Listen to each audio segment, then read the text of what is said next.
Mathieu Paquette, a.k.a. Stokos des Avengers. Voilà, danseur de popping, boogaloo. On va dire plus boogaloo que popping.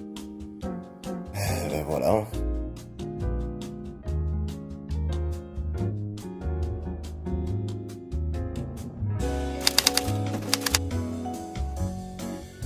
Pour tout dire, j'ai été injecté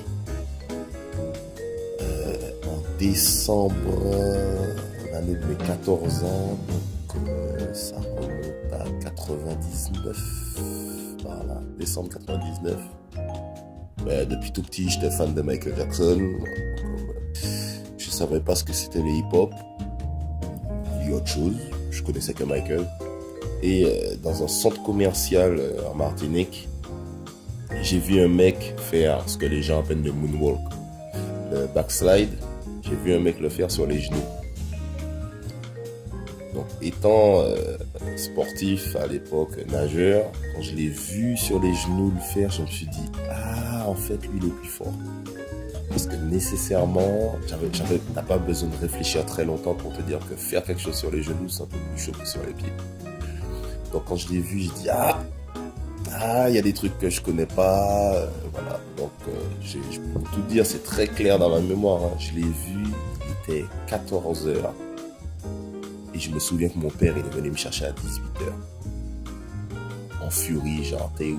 Qu'est-ce que tu fais? Il est assis sur ce carrelage. Et je regardais le mec. Il faisait un show et je suis resté assis tout l'après-midi. Genre, quand je suis parti, mon père, il me tirait par le bras pendant que le mec, il me donnait des infos. Donc voilà.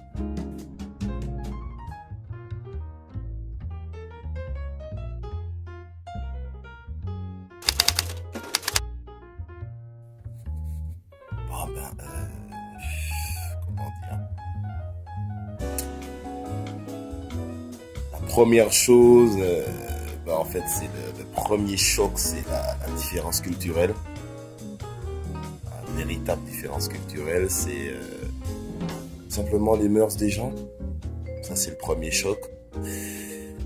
Deuxième, c'est que tu te rends compte que, après, ça dépend de là où tu vas, mais là où j'étais, il n'y avait vraiment rien d'écrit en anglais. Pratiquement impossible de se repérer. Donc, un, tu comprends rien.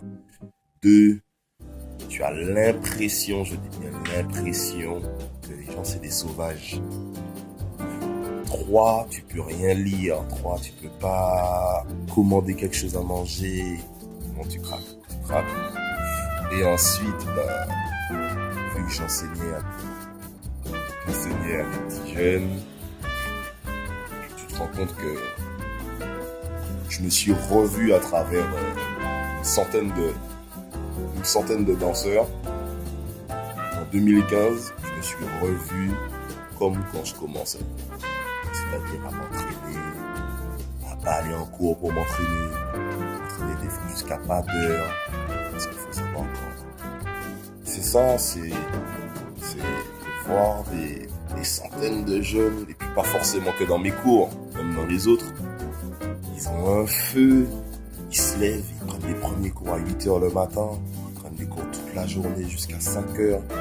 Ils mangent genre un fruit à 18h30, ils sont de retour dans la salle jusqu'à 22h30.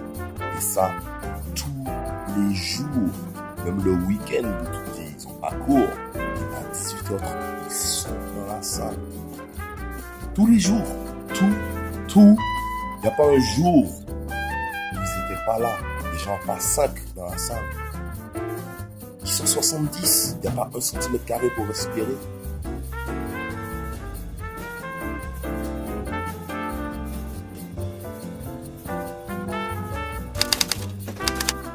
Parce que tout simplement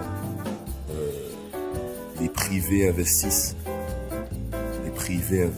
de l'argent, ils font des vrais projets avec vraiment beaucoup de sous engagés, ils vont faire des collaborations avec des Américains pour engager des sous, créer des événements mondiaux, il y a des campagnes de pub énormes, il y a des campagnes de pub de certains événements, par exemple c'est la campagne de pub Apple.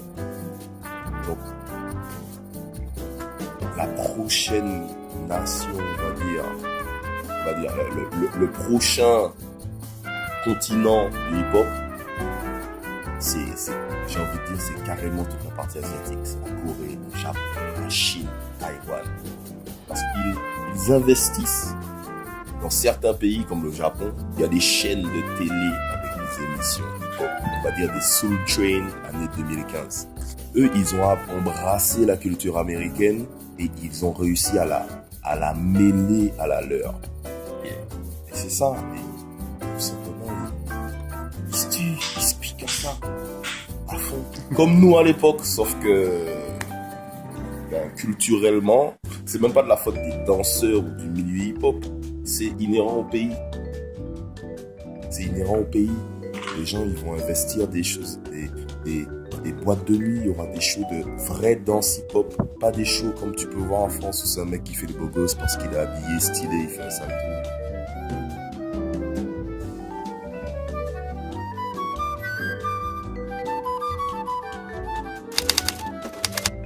Le souci, c'est que du point de vue fan de personnes qui ne sont pas vraiment dans le milieu de la danse, je ne sais pas.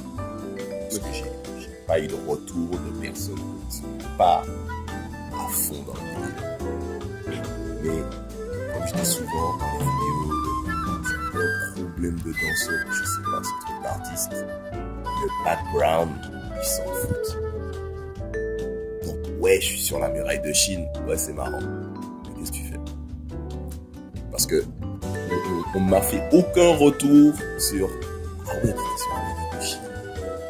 En fait, les seuls retours que j'ai eu par rapport au fait que oui, c'était une vidéo pro sur la muraille de Chine, c'était des personnes qui font des arts martiaux, qui vont en Chine souvent, qui vont souvent sur la muraille de Chine et qui se sont aperçus que là où on était avec Médica sur la muraille de Chine, il fallait vachement marcher sa race. Ouais, parce que c'est tapé 5 heures d'escalier. 5 heures d'escalier, c'est ce que je veux dire, mais c'est vraiment ça. C'est 4h30, 5 heures d'escalier en montant. En montant, c'est des pentes à 70-80 degrés, c'est-à-dire que tu montes pas l'escalier, tu escalades l'escalier. Moi, personnellement, Médica, c'est elle qui portait l'appareil. Donc moi, je lui dis chapeau.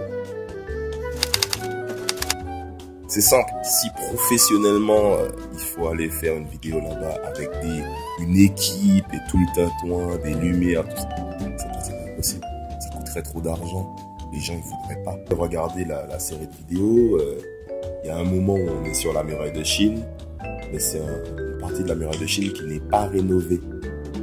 Donc ça veut dire qu'il faut marcher pour arriver au point. Même les ouvriers ils se sont dit bon ben non, ça va. Il y a des panneaux, là où près de là où on a filmé, il y a des panneaux qui disent après ça, il vous arrive quelque chose, on ne viendra pas vous chercher. Clairement, c'est écrit. Hein. Après ça, vous êtes livré à vous-même. C'est en anglais pour que tout le monde comprenne.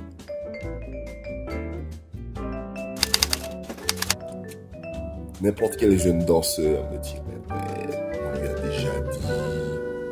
Ouais, on me l'a dit il y a moins de 10 ans, on va dire, quand j'ai fait mes premiers voyages en France, j'écoutais, et en vrai, j'écoutais d'une oreille.